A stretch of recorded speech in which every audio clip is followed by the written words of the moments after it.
was born in China, but I was adopted by Chinese parents. I was too light-skinned for Angelina Jolie. But whenever I tell people I'm adopted, like, I might as well have told them I have HPV, because they're always like, oh my god, thank you for telling me such personal information. You are so strong.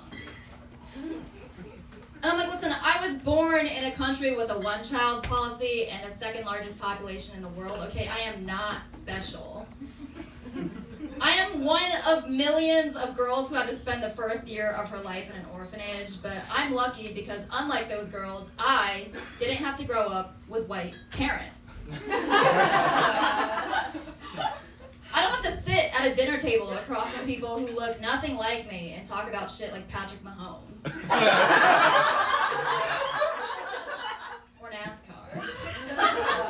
I told my mom that joke, she's like, I don't get it. She's like, what is Patrick Mahomes? I was like, don't worry, that joke's not for you, Mom.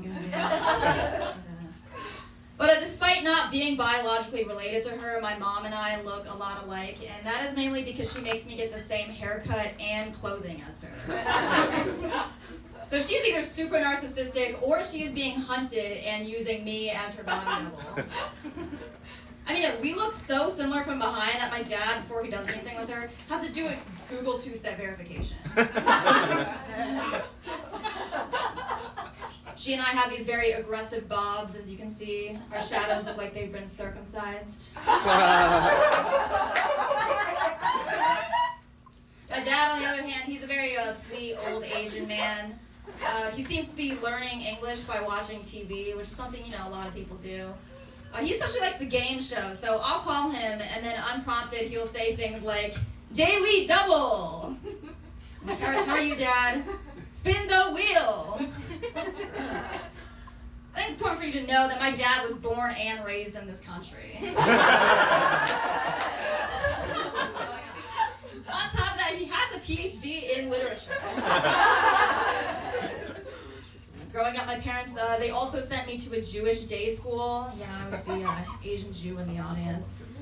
I know you guys are like, oh my god, another Asian Jew? That's like the third one I've met this week. No, but I think my parents like Judaism because there's a lot of similarities with Chinese culture. There's like an emphasis on education, respecting your elders, and an inability to digest dairy. No, they sent me to this Jewish day school because they wanted me to be really good at calculating the tip. Meanwhile, the boys at that school had no tips. That one comes a little late to people, but they're like, leave it to that vice principal to make a non-sexual penis joke. No, I still go to synagogue in my adulthood. There was one place that had a huge single ladies group, and I was like, perfect, this is for me, I'm gonna make friends.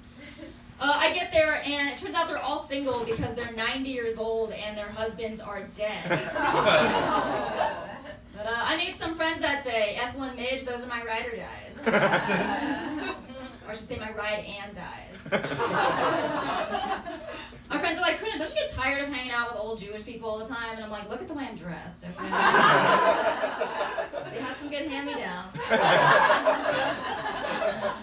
I'm excited for the weekend. I'm getting together with my oldest friend, though. I haven't known him long. He's just 76 years old. And I met him at synagogue.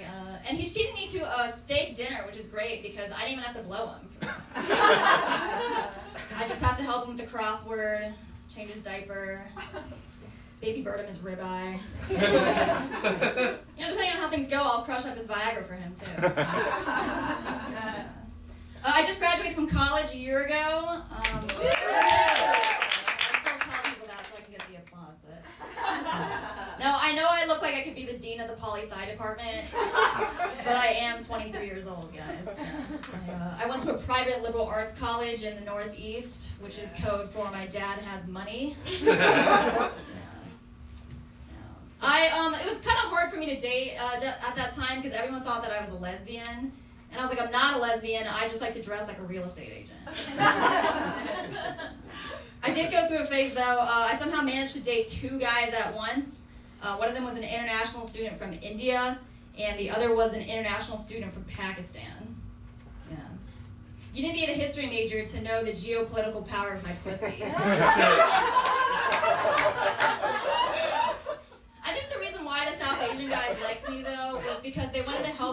breed the superhuman race. Because if you think about it, our kids were going to dominate the robotics competitions and the spelling bees. But I was starting to get them confused, which is like not a good look for a Chinese person. So I did what anyone would do in that situation to choose between them. I had them play a cricket match over me. I was kind of getting nervous about it though. I was like, oh my god, am I developing a fetish? But it's like, no, Corinna, you just like the smell of cigarettes and hair gel. And all the body hair too, like I felt like Bella from Twilight. I was like petting a wolf when I was I remember one time though, we used to go to this club, it was called The Jug in college, and as someone who has no jugs, I did not fit in there at all. But, you know, I remember there was a guy, I decided I wanted to leave this club, and there was this guy, this huge frat dude, is helping me leave this establishment. He's a little too eager to get me out of there. And he's like, move over side, make some room for the lady, here, come this way, I'll help you, man. It's one thing to be rebirthed at a place called The Jug. It's another thing to be called man just because you're not wearing a tube top and hoop earrings. Another time I was at The Jug, a guy bumped into me, and I was like, oh my god, here we go, this guy's gonna like try to grind up on me or something. And you know what he did? He said sorry. And then he respectfully gave me more room. Yeah. Moral of the story is that I should be the poster child for sexual harassment prevention training. That's my time, guys. Thank you.